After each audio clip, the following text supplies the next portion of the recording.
أعوذ بالله من الشيطان اللعين الرجيم. بسم الله الرحمن الرحيم. الحمد لله رب العالمين، والصلاة والسلام على نبي الكريم وعلى آله الطيبين الطاهرين المعصومين المنتجبين، ولعنة الله على أعدائهم من الآن إلى قيام يوم الدين، آمين يا رب العالمين. أما بعد، فقد قال الله تبارك وتعالى في محكم كتابه المبين وهو أصدق الصادقين وقوله الحق. بسم الله الرحمن الرحيم. إن الله اصطفى وزاده بسطة في العلم والجسم، صدق الله العلي العظيم وصدق رسوله النبی الکریم۔ سامعین گرامی قدر، ناظرین محترم، حیات جناب ابوالفضل عباس پہ گفتگو ہو رہی ہے۔ معجزات اور کرامات جناب ابوالفضل عباس آپ کی خدمت میں بیان کرنے کی کوشش کر رہا ہوں۔ یقیناً جناب ابوالفضل عباس کی شخصیت، جن کی ولادت بھی امتیاز رکھتی ہے، اس طرح کسی کی ولادت نہیں ہوئی، ایک الگ طریقے کا خصوصیت ہے جناب ابوالفضل عباس کی ولادت با سعادت میں بھی۔ تحقیق ہے، ابوالفضل عباس اپنی ولادت میں تمام لوگوں پر مقام فضیلت حامل ہے۔ جیسا کہ بعض اولیاء کی ولادت عام لوگوں پر فضیلت رکھتی ہے، آپ کی ولادت با سعادت ایسے بلند مقام پر ہوئی کہ بعض قرائن اور مقدمات سے آپ کے عند اللہ فضیلت کا پتہ چلتا ہے۔ اللہ کے نزدیک کتنی فضیلت جناب عباس کی، اس سے اندازہ ہوتا ہے، اور آپ کے مقام بزرگی کا اظہار ہوتا ہے۔ حضرت عباس علمدار علیہ السلام کے ولادت کے بارے میں حضرت امیر المؤمنین علی بن ابی طالب علیہ السلام کو ام البنین کے ساتھ شادی سے پہلے ہی بتا دیا گیا تھا کہ آپ کے صفات کے بارے میں اطلاع دے دی گئی تھی۔ جناب ابوالفضل عباس کے فضائل بیان کر دیے گئے تھے، اور یہ بات آپ کی عظمت ولادت کے بارے میں اشارہ کرتی ہے کہ آپ قوت ایمان، پاکیزہ نفس، تندرست دل، کشادہ سینہ، اللہ اکبر، بہترین اخلاق جناب ابوالفضل عباس کے حامل شخص تھے، کیونکہ آپ ان قریب امام حسین کے مددگار بننے والے تھے۔ یعنی امام حسین کے مددگار ہونے کے لیے قوت ایمان بھی ضروری ہے، پاکیزہ نفس بھی ضروری ہے، دل کی درستگی بھی صحیح ہے، سینے کی کشادگی بھی ہو، اچھا اخلاق بھی ہو۔ ہم روزانہ دعویٰ کرتے ہیں کہ امام حسین کے ناصر ہیں، مددگار ہیں، تو ہمارے ایمان میں وہ پختگی اور کامیابی نہیں ہے، وہ مضبوطی نہیں ہے، پاکیزہ نفس نہیں ہے، ہمارا دل درست اور صاف نہیں ہے، کہ سینے میں کشادگی نہیں ہے، اخلاق اچھا نہیں ہے، پھر کس طرح ناصر حسین بنیں گے؟ ایک بہت بڑا پیغام ہے ہمارے اور آپ سب کے لیے۔ بہت جلدی امام حسین کے مددگار بننے والے تھے، امام کے نفس کا فدیہ ثابت ہونے والے تھے۔ امیر المؤمنین علی بن ابی طالب علیہ السلام نے یہ سب باتیں اس وقت اپنے بھائی عقیل ابن ابی طالب کو بتائی تھی، جب آپ ان سے اپنی شادی کا مشورہ فرما رہے تھے۔ آپ نے سیدہ فاطمہ زہرا کے اس دنیا سے پردہ فرما جانے کے بعد اپنے بھائی سے کہا تھا کہ میرے لیے ایسی عورت تلاش کرے جو خاص عرب بچہ پیدا ہو اور وہ عورت غیر شادی شدہ ہو، پس وہ میرے لیے اور میرے بیٹے حسین کے لیے باعث شجاعت اور استمداد بیٹا جنے۔ میدان کربلا اور واقعات کربلا کے بارے میں اس خبر سے صاف ظاہر ہے کہ ان قریب یہ واقعہ پیش ہونے والا ہے۔ جیسا کہ مذکورہ عبارت سے ظاہر ہے، یہ لکھا ہوا ہے کہ جس میں حضرت عباس کے اپنے بھائی امام حسین کے لیے وفا قربانی کا اظہار، نیز عورتوں اور خیموں کی حفاظت، نگہبانی، بچوں کے لیے پانی لانا، آگے لڑنے والے کے لیے پانی پہنچانا، یہ سب کچھ حصول جنت کے شوق میں تھا جو اللہ نے عطا فرمائی۔ یہ سب باتیں جبریل نے آ کے پیغمبر اسلام کے دل میں القاء کیا تھا، اتارا تھا، اور رسول پاک نے حضرت علی اور اپنے باقی اہل بیت کو بتایا تھا۔ یہ سب کچھ حضرت عباس کی ولادت سے پہلے ہے۔ رسول بشارت دے رہے ہیں، علی فرما رہے ہیں، فضائل ولادت سے پہلے بیان کیے جا رہے ہیں۔ وہ ہے شخصیت جناب ابو الفضل عباس۔ حضرت ابو الفضل عباس کا امتیاز ولادت من جانب امیر المؤمنین بیان ہو چکا، امیر المؤمنین کی طرف سے بیان ہو چکا۔ اب یہ امتیاز ولادت آپ کی والدہ ماجدہ ام البنین کی طرف سے بیان کیا جاتا ہے، جس طرح کے قبل ازی بیان ہوا ہے، امیر المؤمنین ولادت سے پہلے بیان کرتے ہیں، اسی طرح جناب ام البنین بھی جناب ابو الفضل عباس کی ولادت سے پہلے یہ بیان کرتی۔ اللہ اکبر۔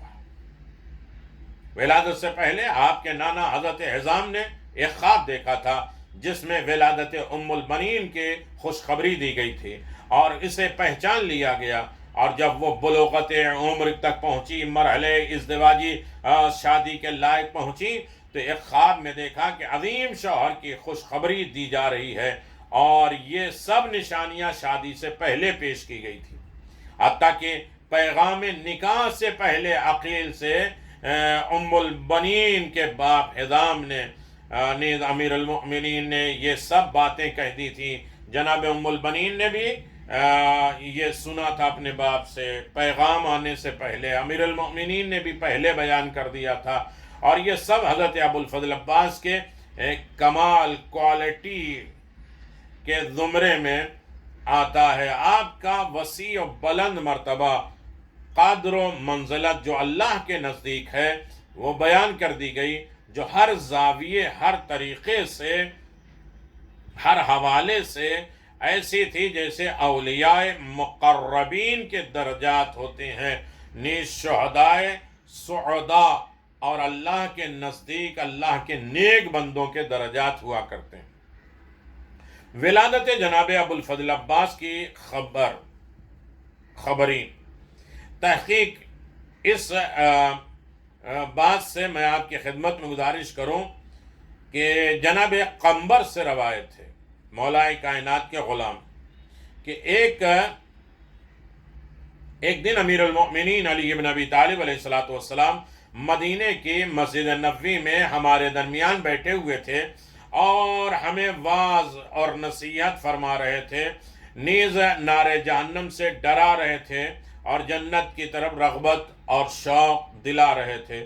تو اچانک ایک عربی، عرب کا آدمی آیا، وہ ہماری طرف بڑھا، اور ہم تک پہنچ کر صرف امیر المؤمنین کو سلام کیا، پھر اپنے ہاتھوں کو پھیلا دیا گویا کوئی حاجت رکھتا ہے۔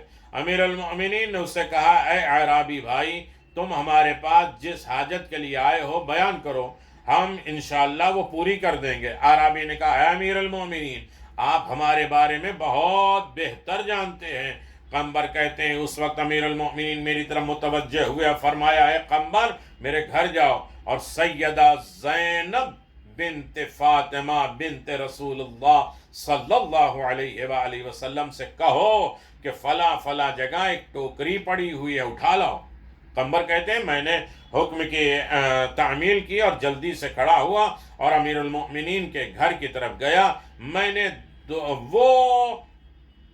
دو دفعہ دروازے کو ناک کیا، دروازے کو کھٹکھٹایا۔ تیسری مرتبہ سے پہلے فضہ نے دروازے کے پیچھے سے پوچھا، کون؟ میں نے کہا کہ میں امیر المؤمنین کا غلام، اہل بیت کا خادم قنبر ہوں۔ پھر وہ کچھ بتایا جو میرے آقا اور مولا نے مجھ سے کہا ہے۔ فضہ نے کہا، یہاں ٹھہرو، میں واپس آتی ہوں۔ پس میں در اقدس پہ کھڑا رہا، فضہ کا انتظار کرتا رہا۔ میں تعجب کرنے لگا کہ انتظار بھی کر رہا تھا اور فضہ واپس آ گئی۔ اور میں نے اس قدر انتظار کرانے کا سبب پوچھا تو فضہ نے بتایا کہ امیر المؤمنین کے گھر لڑکا پیدا ہوا ہے جو اس قدر حسین ہے جیسے چاند کا ٹکڑا۔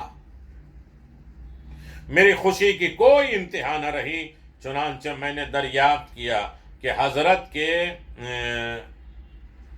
کس بیوی سے پیدا ہوا ہے؟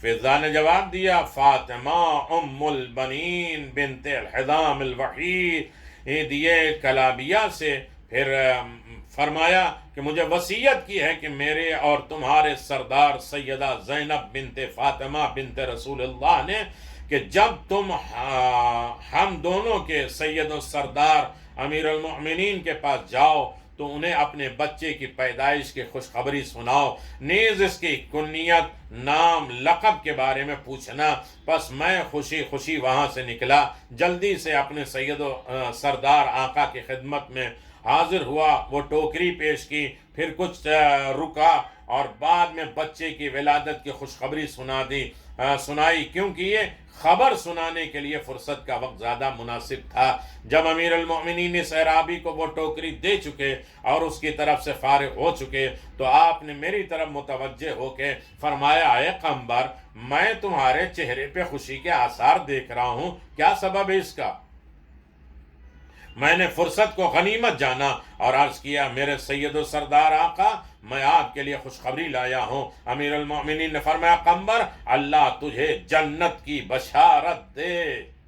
عباس کی ولادت کی خبر اگر علی کو کوئی دے تو علی اسے جنت کی بشارت دیتے ہیں، اور رسول علی ابن ابی طالب کی فتح کی خبر اگر رسول تک کوئی پہنچائے تو رسول اسے جنت کی بشارت دیتے ہیں۔ عباس خوشخبری لایا ہوں، آپ کے ہاں لڑکا پیدا ہوا ہے مولا۔ آپ نے فرمایا، یہ نیا لڑکا کس بیوی سے پیدا ہوا؟ میں نے عرض کیا، جب فضہ ٹوکری لے کر باہر آئیں تو میں نے ان سے پتہ کیا تو یہ پوچھا کہ لڑکا کس بیوی سے پیدا ہوا ہے، تو انہوں نے جواب دیا کہ ام البنین فاطمہ بنت حزام الوحید کلابیہ سے، اور اس نے مجھے یہ بھی کہا کہ سیدہ زینب نے مجھے وصیت کی ہے کہ میں تمہارے ذریعے یہ خوشخبری امیر المؤمنین علی ابن ابی طالب تک پہنچا دوں، نیز اس بچے کی کنیت، نام، لقب کے بارے میں بھی پوچھوں۔ جب امیر المؤمنین نے یہ بات سنی تو اللہ اکبر کہا اور ان کا چہرہ خوشی سے ساتھ چمک اٹھا۔ یہ نہیں بتایا کہ دیکھیں اور جگہ کسی بیوی سے بچہ ہوتا تو اتنی خوشی نہیں ہوتی، وہ شخصیت اور وہ کامیابی اور وہ بلندی جو جناب ابوالفضل عباس کی ہے وہ کسی میں نہ آتی۔ ولادت اور سنت۔ پھر امیر المؤمنین اپنی جگہ سے کھڑے ہوئے، مسجد رسول اللہ سے نکلے، آپ اپنے گھر کی طرف چل دیے۔ جب گھر پہنچے تو عادت کے مطابق سلام کیا۔ آپ کے اہل و عیال اور رشتہ دار آپ کی آمد کے منتظر تھے، سب نے آپ کے سلام کا جواب دیا۔ پھر کہا، میرے بیٹے کو میرے پاس لاؤ۔ جب بچے کو لایا گیا تو بچہ کپڑا پہنے ہوئے آپ نے اسے اتارا اور سینے سے لگایا اور پیشانی اور چہرہ پر بوسہ دیا اور داہنے کان میں اذان جبکہ بائیں کان میں اقامت کہی۔ اس کے بعد آپ بچے کو دیر تک دیکھتے رہے اور نہایت خوشی کا اظہار کیا۔ آپ نے دوبارہ بچے کو ام البنین سے لیا اور اس گلے روح کو لے کر باہر نکل گئے۔ یہ سب تحدید نعمت کے لیے تھا۔ جبریل نے حضرت اللہ تعالیٰ کی طرف جانب سے اس بچے کے بارے میں خوشخبری دی ہے تھی۔ یہ خبر جبریل وحی کی صورت میں رسول خدا پر لائے تھے، اور آپ نے اس بچے کی ولادت اور کیفیت اور شہادت اور نصرت حسین کے بارے میں رونما ہونے والی ہر بات حضرت علی ابن ابی طالب اور دیگر اہل بیت سے بتائی تھی۔ پھر اچانک امیر المؤمنین آپ دیدہ ہو گئے، گریہ کرنے لگے، حتیٰ کہ اشکائے مبارک موتیوں کی طرح رخسار پہ آ گئے۔ آپ کی ازواج سے کسی نے پوچھا کہ امیر المومنین آپ کے رونے کا سبب کیا ہے، حالانکہ یہ تو آپ کے لیے خوشی اور مسرت کا روز ہے، کیا آپ کو کوئی پریشانی یا لاحق ہو گئی ہے؟ امیر المؤمنین اپنی ہتھیلیوں سے آنسو صاف کیے اور اس زوجہ کی جانب متوجہ ہو کر واقع کربلا کو یوں بیان فرمایا کہ ہاتھ جسم سے جدا کر دیے جائیں گے۔ امیر المؤمنین سے یہ بات سن کر بیویاں روئی ہیں اور وَمَا لِي لنزید، حضرت عباس کی تاریخ ولادت، حضرت عباس کی ولادت باسعادت اور اس کے متعلقات چھپی نہیں ہے، سب تاریخیں آپ کی ولادت باسعادت مدینہ منورہ میں شعبان المعظم کی ماہ مبارک میں ہوئی۔ یہ 26 ہجری قمری کا واقعہ ہے۔ بے شک حضرت عباس قمر بنی ہاشم ہیں، اور آپ کی ولادت مثل شمس القونین امام ابو عبداللہ الحسین کے فوراً بعد 3 شعبان کے بعد 4 شعبان اسی ماہ میں ہوئی۔ آپ کی عمر مبارک شہادت کے وقت 34 سال کی تھی، اور اس میں بہت سی روایتوں میں اختلاف ہے۔ عزیزان محترم، نام کی باری آئی تو نام کی کیفیت الگ ہے۔ پہلا نام رکھا گیا، دوسرا نام رکھا گیا، تیسرا نام رکھا گیا۔ تحقیق رسول خدا کی سنت مبارک دربار ولادت ہمارے لیے بہترین نمونہ ہے۔ یہ بچے کے لیے رہنمائی ہے، جسم و جان کی پاکیزگی اور برکت، اور دنیا اور آخرت کے لیے فائدہ اور منفعت کا باعث ہے۔ حضرت امام جعفر صادق علیہ السلام کی حدیث مبارک ہے کہ آپ نے فرمایا جس وقت بچہ پیدا ہو اس وقت 7 چیزیں سنت ہیں: نام رکھنا، سر مڈانا، تیسرے بچے کے بال کو برابر چاندی سونا دینا، حسب استطاعت صدقہ دینا، بچے کا عقیقہ کرنا، اور 5ویں اس کے سر کو زعفران سے دھونا، 6 ختنہ کرنا، اور 7ویں اپنے رشتہ داروں کو عقیقے کا کھانا کھلانا۔ دوسری حدیث میں ہے کہ اس کی تاکید کی گئی ہے، بعض دیگر سنت مبارکیں بیان کی گئی ہے کہ جیسا نام، حلق، ختنہ، عقیق اور دعوت، عقیقہ وغیرہ، اور بہت سے ہیں ایسی چیزیں جو بیان کیے جاتے ہیں۔ یقیناً نام کی کیفیت، نام کا اثر بہت زیادہ ہوتا ہے، اور نام جو ہے وہ اثر رکھتا ہے، اور یقیناً ابو الفضل عباس کا نام، بہرحال جس طرح امیر المؤمنین رسول خدا صلی اللہ علیہ وسلم پہ سب سے پہلے ایمان لائے، بلا شبہ اسی طرح سب سے پہلے ان کی سیرت کو اپنایا اور ان کے نقش قدم پہ چلے، لہذا وہ ولادت کے سنت اور مستحبات میں رسول خدا صلی اللہ علیہ وسلم سے ہے۔ چنانچہ جب وہ نومولود مستحب معثور کا اجر ہوا تو قول کے مطابق عقیل بنی ہاشم وہی عصمت کی پروردہ بیٹی جناب زینب نے آپ کی طرف رخ مبارک کر کے عرض کیا: بابا جان، کیا آپ نے اس مولود کے نام، کنیت اور لقب کا انتخاب کیا؟ تو آپ کے والد گرامی حضرت امیر المؤمنین نے کمال محبت سے جواب دیتے ہوئے فرمایا: ہاں اے اپنے بابا کی جان بیٹی، ان سب چیزوں کا انتخاب کر لیا۔ جناب زینب نے انتہائی گرم جوشی اور چاہت کے ساتھ پوچھا: آپ نے کیا انتخاب کیا؟ فرمایا: ان کا نام عباس رکھا ہے، کنیت ابو الفضل رکھی ہے، اور لقب قمر بنی ہاشم رکھا ہے، قمر عشیرہ و سقہ رکھا ہے۔ جناب زینب سلام اللہ علیہ کو ان چیزوں سے نے مسرت آمیز حیرت میں ڈال دیا، اور نیک شگون لیتے ہوئے عرض کیا: بابا جان، اس میں مبارک تو شجاعت اور بہادری کی علامت ہے، کنیت ابو الفضل شہامت اور نجابت کی علامت ہے، لقب قمری بنی ہاشم اور قمر عشیر جمال و کمال اور حیبت و جلال کی علامت ہے، لیکن بابا جان سقہ کا کیا معنی ہے؟ تو امیر المؤمنین نے سکے کے حوالے سے بھی اس نومولود بچے پر مستقبل میں آنے والی مشکلات ہوں گی، اور وہ مشق اٹھائے گا، پانی پلائے گا، یہ ساری چیزیں فضیلتیں امیر المؤمنین نے بیان کی ہے۔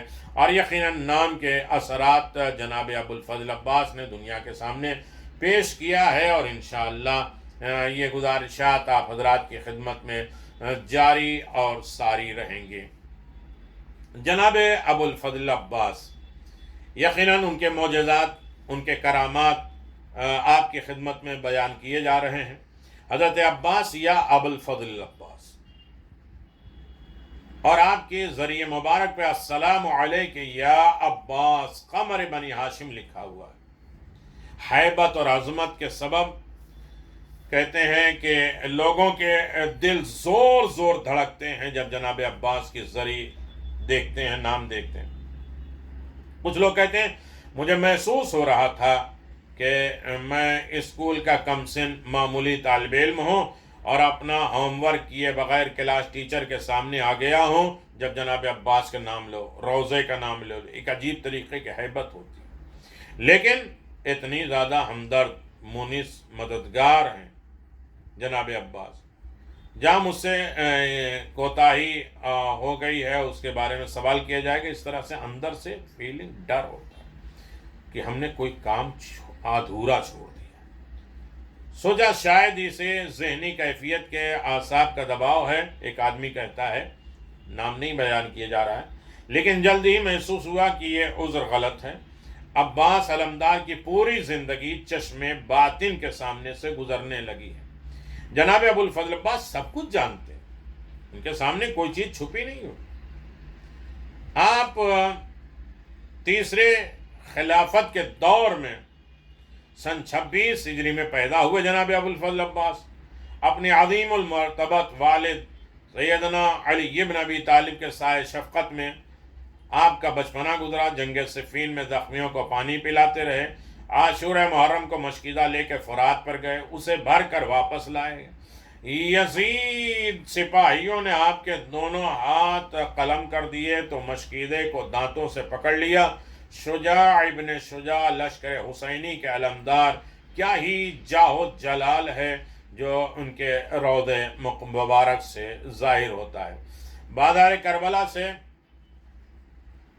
یقیناً لوگ جو ہے بہت سی چیزیں خریدتے ہیں، وہ کہتے ہیں کہ میں نے روزہ افطار کیا، رات گئے وہیں واپس رہے، اپنے ہوٹل میں پہنچا، کمرہ بدستور بند تھا۔ پروگرام یہ تھا کہ تھوڑی دیر کے بعد کمرے میں کھانا کھایا جائے گا، دروازے پر جو کچھ ہے طریقہ کار داخل ہونے کے بعد بند ہو چکا تھا۔ کھٹکھٹایا، محسوس ہوا کمرے میں میرے علاوہ کوئی اور بھی ہے۔ کمرہ خوب روشن تھا اور جری جری آ رہی تھی، اور فوراً یقیناً مل گیا کہ ایک صاحب بالکل قریب آ کر واپس جا رہے تھے، 6 فٹ سے نکلتا ہوا قد، سبز عمامہ، سیاہ خشخشی داڑھی، خوب چوڑا سینہ، شانے بڑے بڑے، سر سے پاؤں تک مجاہدانہ شان اور شفاف پیشانی میں اتنے مرعوب ہوا کہ فوراً کمرے سے باہر آ گیا، مگر دور تک کوئی نظر نہیں آیا۔ دروازہ بند کر کے سیدھا فرسٹ فلور پر کہتے ہیں ڈائننگ ہال میں گیا، کسی سے کچھ نہیں کہا۔ شریف فاروق سے کہا کہ آپ کے کمرے میں چلتا ہوں، نماز بھی وہیں پڑھتا ہوں۔ فضا میں عجیب قسم کی دلاریائی مہک ہے جس سے بڑی تسکین ہو رہی تھی، اور یقیناً اپنے ملک سے جانے کے بعد میں ایک صاحب معرفت بزرگ سے اس وقت کا ذکر کیا تو کہنے لگے آپ کربلا جس بزرگ کے مہمان تھے، انہوں نے آپ کی حفاظت میں آپ کو قیام گاہ تک پہنچا دیا۔ یہ محض حسن اتفاق ہے کہ آپ نے یہ منظر دیکھ بھی لیا۔ 2 مہینے ہو گئے، حیرت ہوں کہ یہ کیا تھا، کوئی نفسیاتی چیز تھی، وجدانی نظارہ تھا۔ اس مقام پر عقل بالکل کام نہیں کرتی کہ راستے میں، سفر میں ہم زیارت جناب امام حسین کے لیے جا رہے ہیں اور کوئی ہمارے ساتھ ساتھ ہے جو ہماری حفاظت، ہمارا خیال یہاں تک کہ روم تک چھوڑنے آیا۔ اس شخصیت کا نام ہے جناب عباس۔ کہتے ہیں نا کربلا جاؤ تو عباس لینے آتے۔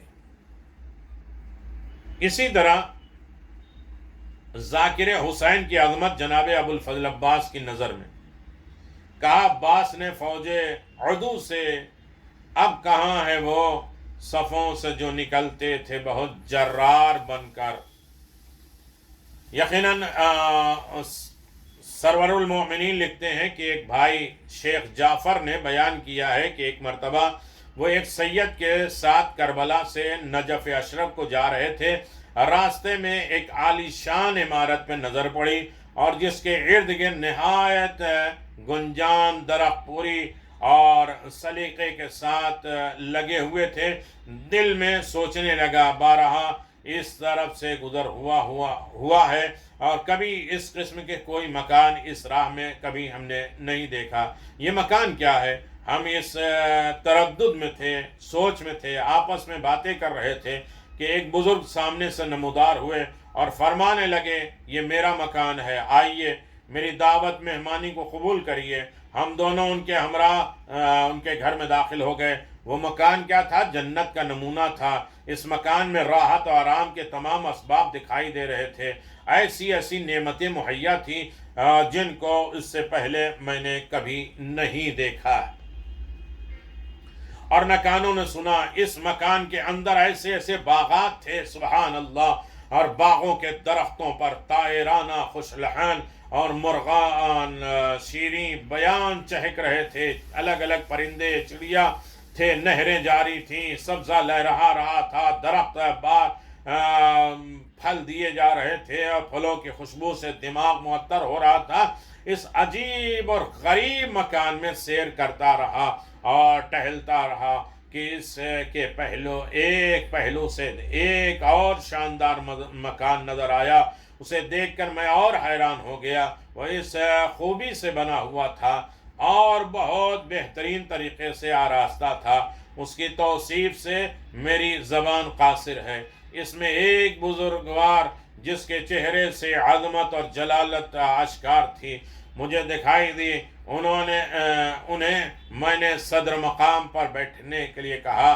میں نے آگے بڑھ کر نہایت ادب کے ساتھ ان کو سلام کیا۔ انہوں نے جواب سلام کے بعد اسی سید سے جو میرے ساتھ تھے، جسے میں پہچانتا بھی نہیں تھا، میرے رفیق سفر ہونے کی وجہ سے میں ان سے مانوس ہو گیا تھا، جان پہچان ہو گئی تھی، فرمایا کہ اس شیخ کو جو کہ آقا نامدار حضرت سید الشہداء امام حسین کا ذاکر ہے، فلاں مقام پر لے جاؤ اور اسے آب سرد اور طعام لذیذ سے سیراب کرو، جس چیز کی اسے ضرورت ہے اسے مہیا کرو۔ یہ سن کر وہ سید مجھے ایک مکان وسیع میں لے گئے اور جہاں انواع اور اقسام بہت سے کھانے چنے ہوئے تھے، میں نے خوب پیٹ بھر کر کھایا۔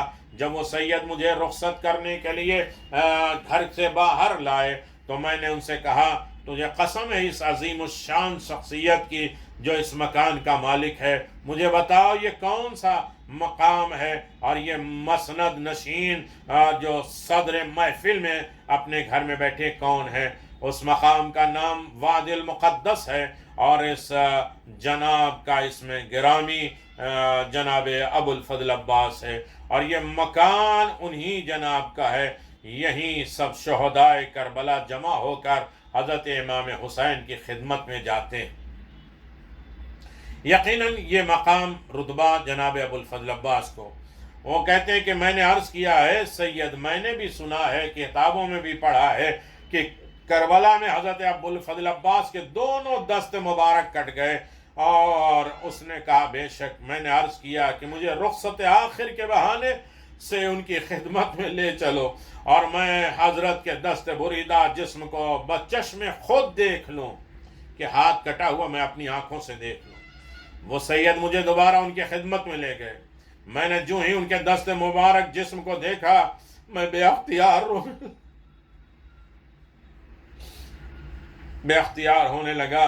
بے ساختہ یہ اشعار میری زبان پہ جاری ہو گیا کہ دشمنوں نے ان کے جسم کو تیروں سے چھلنی بنا کر اس مشکیزے کو ٹکڑے ٹکڑے کر دیا، جسے انہوں نے بڑی مشکوں سے پر کیا تھا، مشکلوں سے بھرا ہوا تھا۔ اس وقت آپ نے کمال مایوسی کے عالم میں بچشم نم حضرت امام حسین کو آواز دی تھی، اے میرے آقا حسین، میری تمام امیدیں خاک میں مل گئی، پانی بہہ گیا۔ افسوس میں پانی پہنچانے سے قبل ملک الموت سے ملاقات کرنے پہ مجبور ہو گیا۔ راوی کہتا ہے یہ سن کر حضرت رونے لگے، فرمایا اے شیخ، خدا تم لوگوں کو صبر دے، میں نے اس سے زیادہ تکالیف برداشت کی ہے جسے تم سن نہیں سکتے، برداشت نہیں کر سکتے، اور جن کی تمہیں اطلاع نہیں ہے۔ یہ معجزات اور کمالات ہیں جو جناب ابو الفضل عباس نے دین کے لیے، مذہب کے لیے، امام حسین کے چاہنے والوں کے لیے، ذاکر حسین کے لیے مہیا کیا ہے، اور امام حسین کے تمام نظام کو جناب ابو الفضل عباس چلا رہے ہیں۔ وآخر دعوانا ان الحمد للہ رب العالمین، وصلی اللہ علی نبی الکریم وعلی آلہ الطیبین الطاہرین۔